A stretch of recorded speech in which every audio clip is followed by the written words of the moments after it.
bonjour! Today I'm going to another book signing! I'm so excited. So Amie Kaufman, Kristoff, and Marie Lu are going to be there. I'm so excited. They're promoting Gemina and Midnight Star. So I read Illuminate earlier this year and it was absolutely freaking amazing. I did a review, I'll leave it down below, and I read The Young Elites last month and it was so good. And I've already actually met Amie and Jay last year when they were promoting Illuminate, and I've also met Marie Lu twice before now. So this will actually be my third time meeting Marie Lu, but the first time meeting her that I've actually read one of her books, because like previously I had like not read any of her books. I'm gonna go to the signing soon.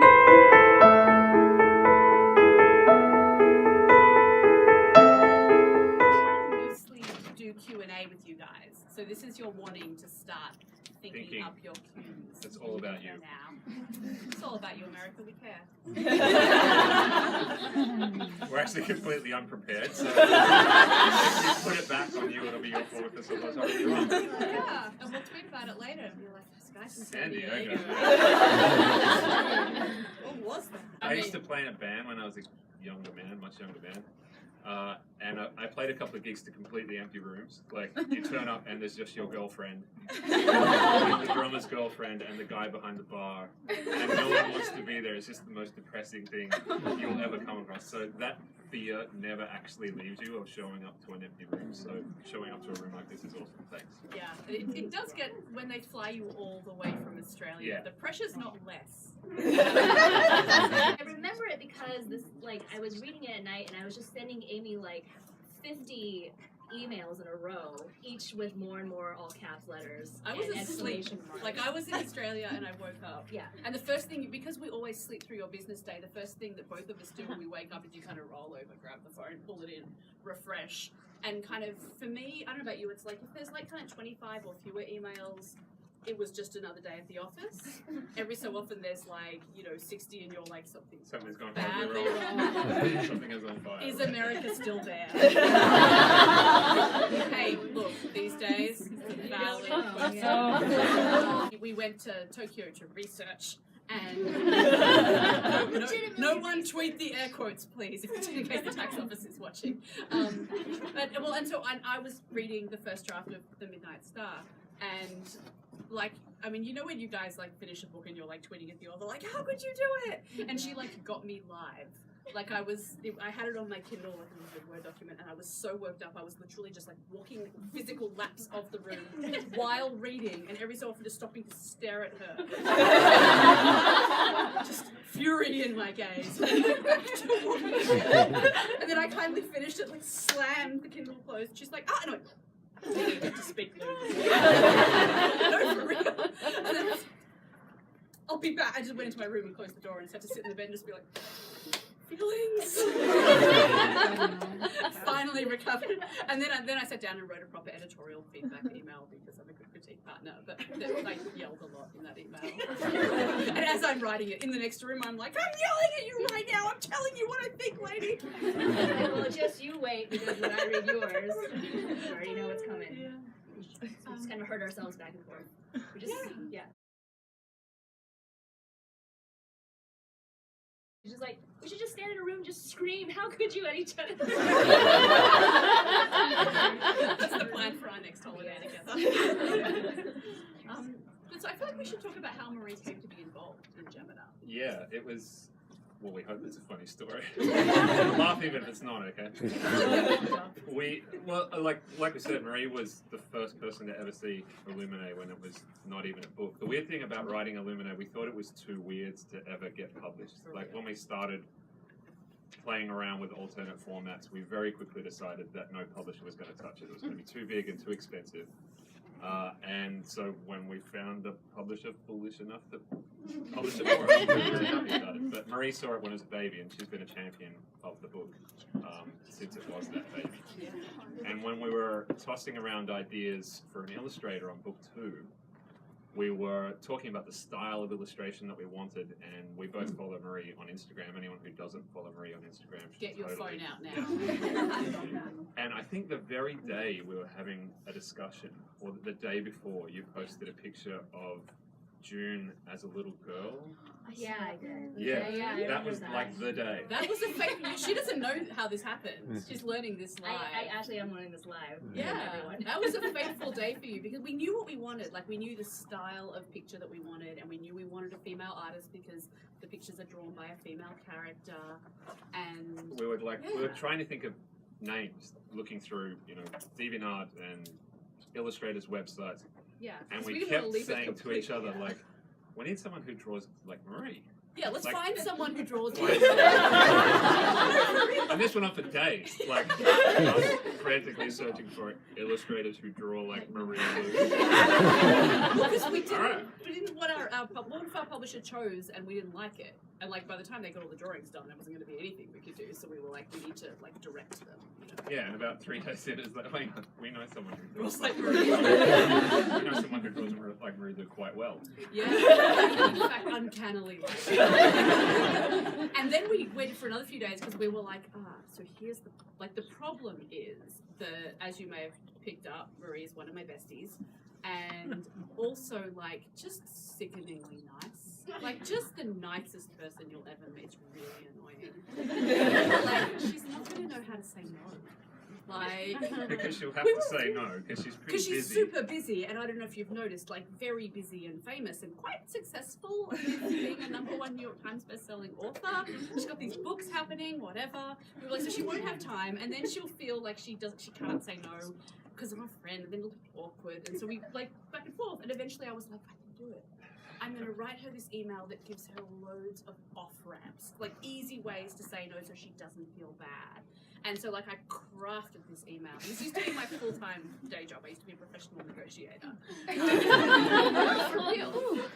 And so, like, I'm writing this email being like, I'm going to start by saying I know that you need to say no. I'm super busy. There was quite actually like a disclaimer at the top of the email. We know you can't see this. Yeah, but the thing is, like, we're pitching it as looking like you, so we just felt like it would be wrong to not just like give you the courtesy of saying no beforehand and blah blah blah blah. And in my heart, I was like, Meanwhile, on the West Coast. So finally, we craft this thing and send it off, and then I'm like, okay, now it's going to be a while because even though she has to say no, and even though I've given her 10 ways to do it, she's going to feel bad, so she's going to have to like talk to her husband and figure it out, whatever. And so we like Phrase it different mildly. Yeah. Tell us no. I think I Hell left no, but nicely. I think I left like smoke trails on my keyboard for how quickly I responded. And in fact, I think I responded too quickly because I was like, yes.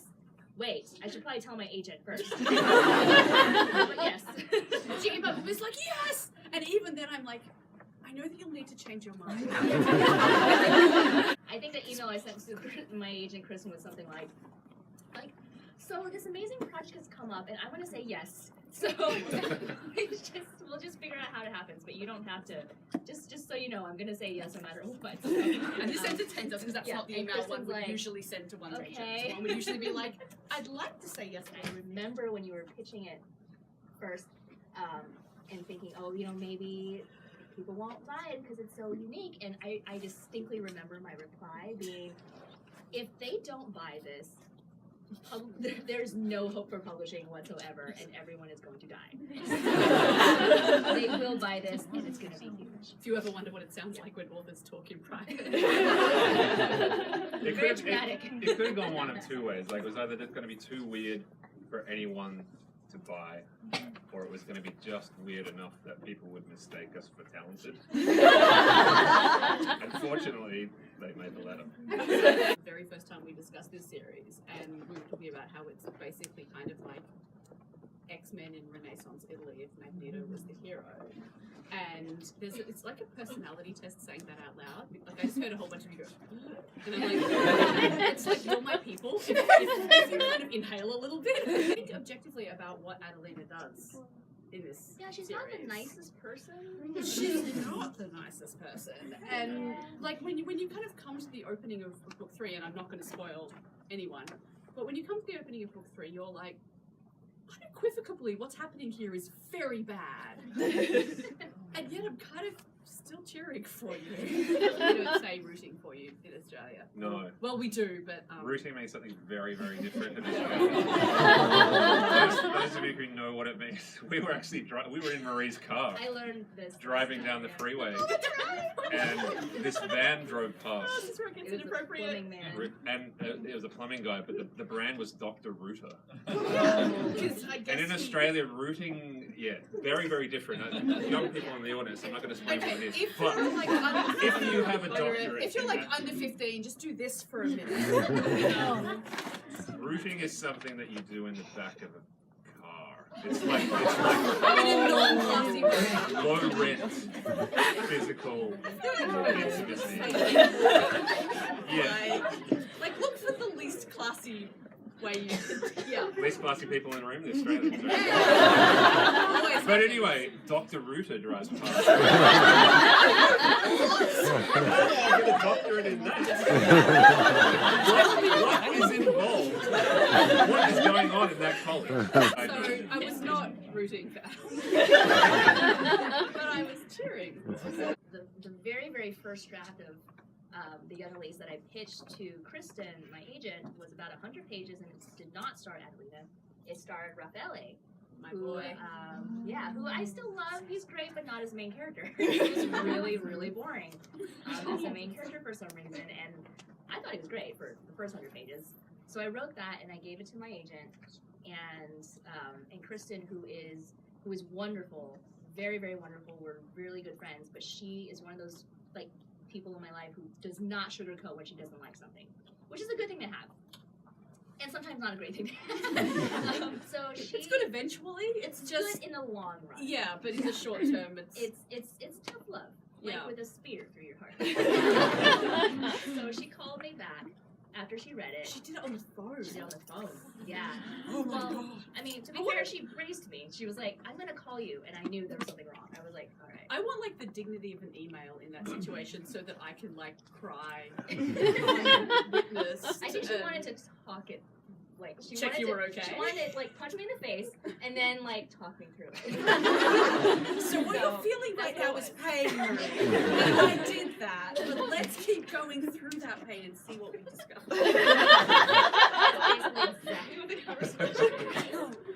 So yeah, so she called me back, and her exact words were, because I remembered like burned in my brain.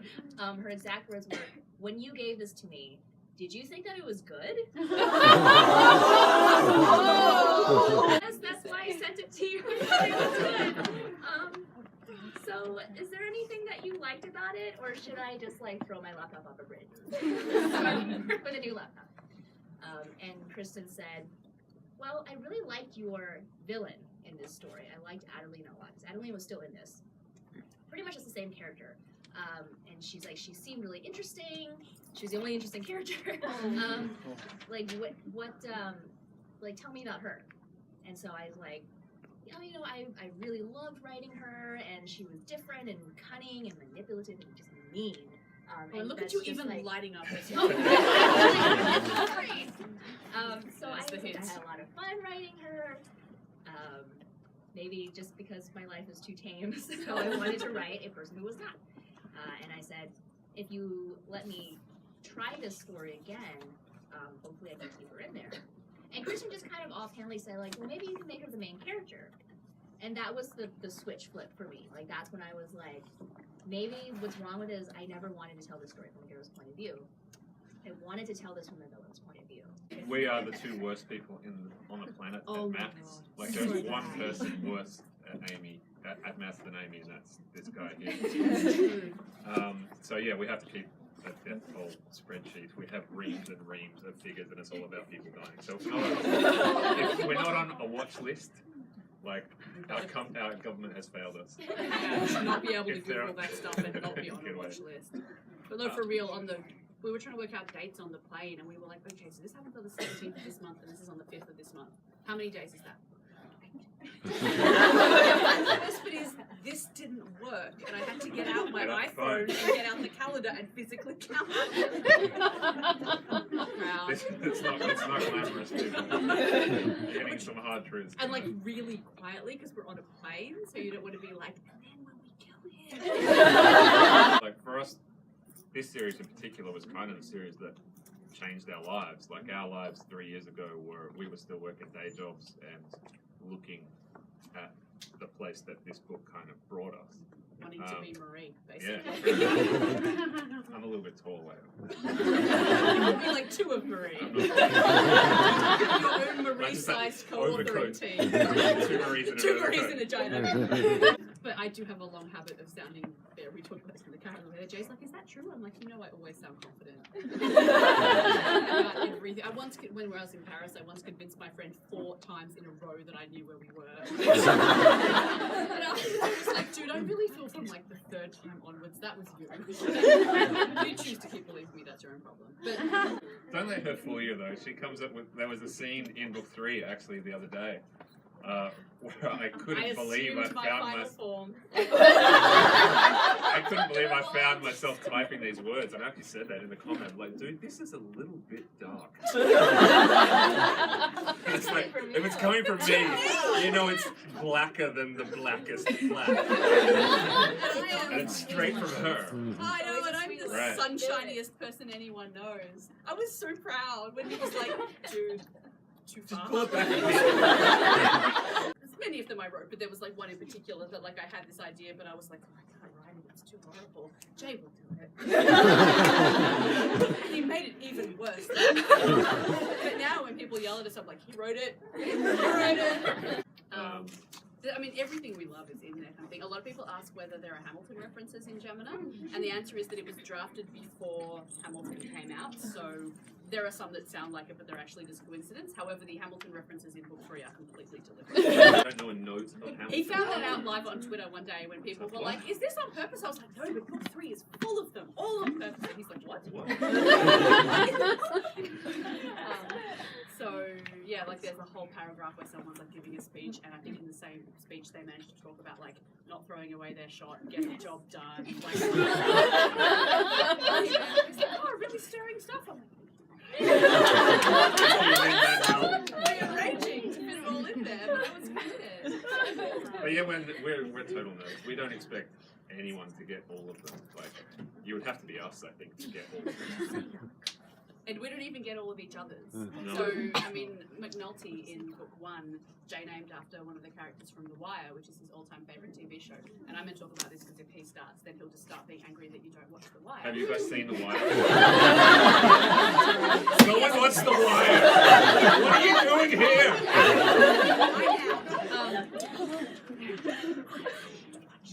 She still hasn't seen it. So that's why we can't be best friends. I watched episode 1 once and it was just very quiet and dark and I didn't... It's brilliant, shut up. And so I found out he had named a character after someone from The Wire when the book came out. And people were like, oh nice, you named him after McNulty from The Wire. I'm like, what? And Jessica, you should have watched it. What are some of your favorite parts about co-authoring? For me, the best part is Amy's an incredibly enthusiastic, positive person. You may not know it to look at me. I am somewhat more subdued. But we both go through, like whenever any author is working on a book, you'll go through cycles of absolutely hating it. You'll think you've done a horrible thing selling this thing in and you have no idea how to finish it. When you're working with another person, the chances of you both being at that stage at the same time are virtually nil. So when you're working with someone who's enthusiastic and excited about what they're creating, and when you send away your book, it's kind of like magic. It's like The Shoemaker and the Elves. Have you guys heard that story, The Shoemaker and the Elves? Those of you who have not heard the story, it's a fairy story. There's a shoemaker in a shoe store. He leaves out some leather overnight. And when he wakes up in the morning, the elves who live in his shoe store and have a foot fetish apparently make the leather into shoes. Don't ask too many questions. And your co-authoring is kind of like that. Like you write up your bit and you send it away, and then a couple of days later you check your email and there's more book in there. You didn't write it, but your book has become exponentially more awesome. So yeah, it's the idea of being in this kind of positive feedback loop. You build each other up. Your energy feeds the other person, and then that gets fed back to you. It's amazing. Like writing Illuminator is the most fun I've ever had on any creative project I've ever worked on. Just when we got to we got to go to NASA together, and we went to like mission control, and I just like was so excited. I just started punching my husband's arm. Like he's like, stop it! I'm like, I can't. And that's how I let Jay know about the Nick illustration. Like, I opened it up on my phone, and it was just like, I was like, what? showed him, and then he's just laughing, and I'm touching, like. I think that is the best feedback I've ever gotten. I liked it so much I punched Jay. A little boy wrote a letter to him, and he wrote back with a sketch. You know, Maurice Sendak wrote Where the Wild Things Are, and he wrote back with a little illustration. And the boy's mother wrote back and said, "Thank you so much for taking the time to write back to my son. He loved your illustration so much, he ate it." It needed to be one. It is one. And Maurice Sendak always said he thought that was the highest compliment he had ever been given. So this is my version of that. Is I got so excited I just started punching. Drawing them, and I was like, I am never ever going to get paid again to draw a stick figure of a girl taking off someone's head with a chainsaw. This is just the greatest job ever. The answer is like, it's hard to pick the right people to collaborate with, but when you do, you don't fight. You know, whether it's Marie adding stuff to our illustrations, or whether it's me saying, "Hey Jay, what if you wrote a scene like this?" and then him writing a scene that has that, but then has all this other stuff that's gone in to make it better. There's something so kind of joyful in making stuff together. Like, it's just. We actually haven't had a fight yet. No. I'm waiting for the day it happens. It's going to be apocalyptic. Like, you guys will just see a red glow on the horizon. And it will be over something There'll be ridiculous. no more Australian. It'll be like over the placement of a comma or something. But yeah, it'll be good. Yeah. Warcross is my book coming out next fall. That's actually why we were in Tokyo in fairness. That's actually, so yes. She was we were there researching. for research. I was just there to annoy her and follow her around and eat ramen. It was And also like that was goal number 1. Goal number 2 was research. Yeah. We actually got lost getting off the sub. Speaking of Amie and I having equally bad senses of direction, getting off the subway, and we got lost because we were just following this girl with really amazing hair. Beautiful, shiny, long hair. We're just like, whoa. And then after like half an hour, like, I don't think we're going in the right direction. Where are we? Don't know. She's got into her house now. 9 hours, yeah. It's like calling the police. There's this weird Australian woman following me, staring at my hair. They're smiling maniacally. So that's what I was in Tokyo for. No, I mean, literally everything I write is set in space. So for me, that's very easy. I'm actually working on my first middle grade series right now, which is not set in space. They do go very high up a mountain at one point, but I'm working with an editor I've worked with before, and she literally was like, there will be no space at all. Are you sure you're going to be okay? You're not going to get bored halfway through. Also, because just space is super awesome. Everything is cooler with the word in space. It's true. You take the most amazing thing you could think of, like pirates fighting dinosaurs in space. It's just better. You take the most mundane thing, like stale donut in space. It's totally awesome. But yeah, space is amazing, and I read a lot of non-fiction books about space, and I have lots of cool space facts. We are the nerds that are to nerds what nerds are to normal people. What's your process for developing a character, particularly Ellen? She just reached inside, really. Basically, yeah. She reached inside and ripped my heart out, and then like messed with it and put it back in. She kind of had a mind of her own from the very beginning, which makes me sound like a crazy person. I know, because she's technically just a figment of my imagination. But You said that the whole way through. Like the whole way through drafting, you would be like, "Here's this bit. I didn't expect this to happen." It But was it did. very panicky. Yeah, I have never written a character that difficult before. Like, she was just truly fought me every step of the way.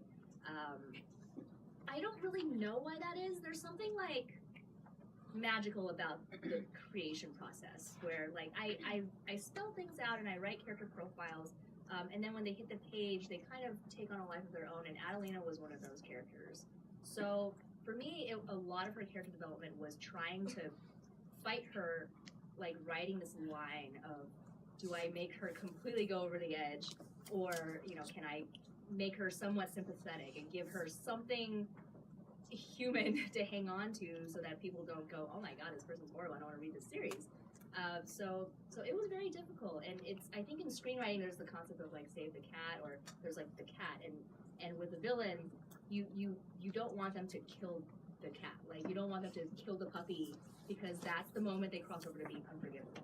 So I'm like, what is the line? Where's the puppy? You know, don't kill the puppy. I find like that's the best part about writing characters for me, when they start doing stuff that Yeah. you don't expect.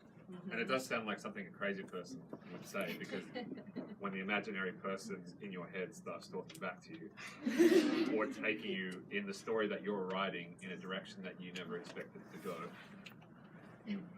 you're sounding like a crazy person. But that to me is the most fun in creating at all, when the story or the character takes a turn that you never expected, because you're pretty sure that your readers aren't going to see it coming if you're the person who's writing it and you didn't see it coming either.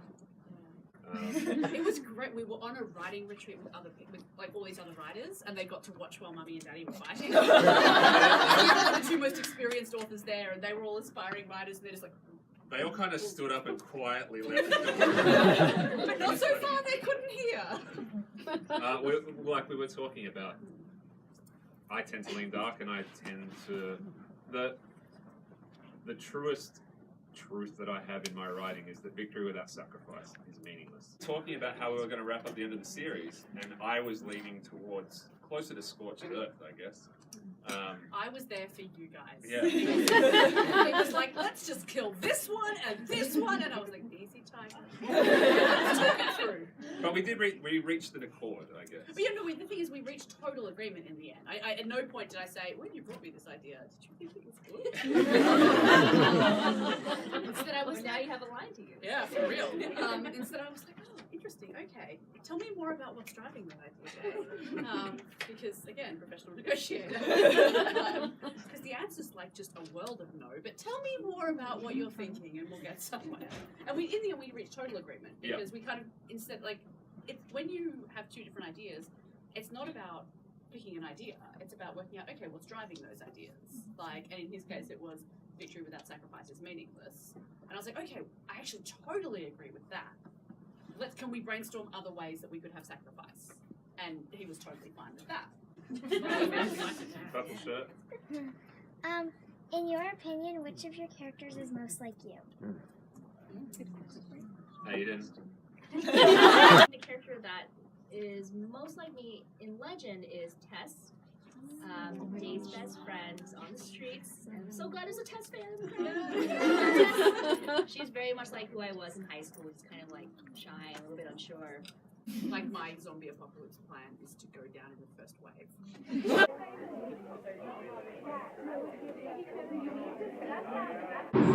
So I just got out of the signing and it's like 10 p.m. They talked for so long and honestly, it was awesome. Amie and Jay are so freaking hilarious. I love them so much. And then Marie Lou is just, I just love her so much. This is my third time seeing her and meeting her. And I just love her. And Amie and Jay too, second time. They're just amazing.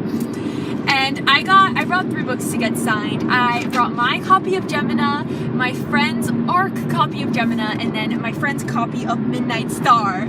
So I didn't know this, but Gemina, there are some like journal illustrations that were actually drawn by Marie Lou. I didn't even know that. And Marie Lou signed my copy of Gemina. Oh my god.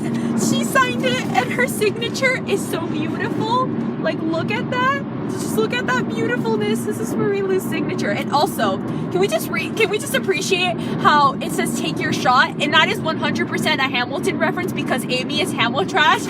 Oh my god. And also, Amie confirmed that book 3 in the Illuminate files is like, it has so many Hamilton references, and I am so ready for that. I also got my friend's ARC signed in the same thing. Oh yeah, they also gave out these beautiful Gemina bookmarks. I sure will use these when I'm reading Gemina. And then I got the Midnight Star signed, my friend's copy. Oh my god, stop falling! Books! No, I just ruined the arc! I'm sorry! Everything is falling to pieces! I'm falling to pieces! Also, the YouTuber Jesy Elyse, I forget how you say her name, but she's like really good friends with Christine and Jesy and Kat and Sasha, and she's frequently in their vlogs. She was there. She was actually 2 people in front of me in line. I don't watch her videos, but I've seen her in other people's vlogs, and she's really cool. And But she was so funny. When I was standing in line, she was just like talking to people, and she's so cool. Like, I've never really seen other booktubers at like Mysterious Galaxy, because Mysterious Galaxy is like indie bookstore and not that many people show up most of the time. So that was a shock. I was just like sitting waiting for the signing, and I turn around and she's there, and I'm just like, oh my god. And then she was in line a few seats and a few people in front of me. I didn't actually talk to her that much, just like a little bit, because I don't watch her videos, so like I didn't know what to say. So I don't know if Marie will remember me. I feel like she probably didn't. She was like, oh hi, it's so good to see you, but I don't know if she's just like being nice. I mean, it is my third time meeting her, but she's also like a super huge famous author, and she's probably meets so many people all the time, so I doubt she would remember me. And Amie and Jay didn't remember me because I was just like, last year when I met them, that was like my first book signing, and I hadn't read any of their books, so I just kind of stared at them because I didn't know what to say. I hadn't read any of their books. It was my first book signing, and I was just like an awkward fangirl, just like hi.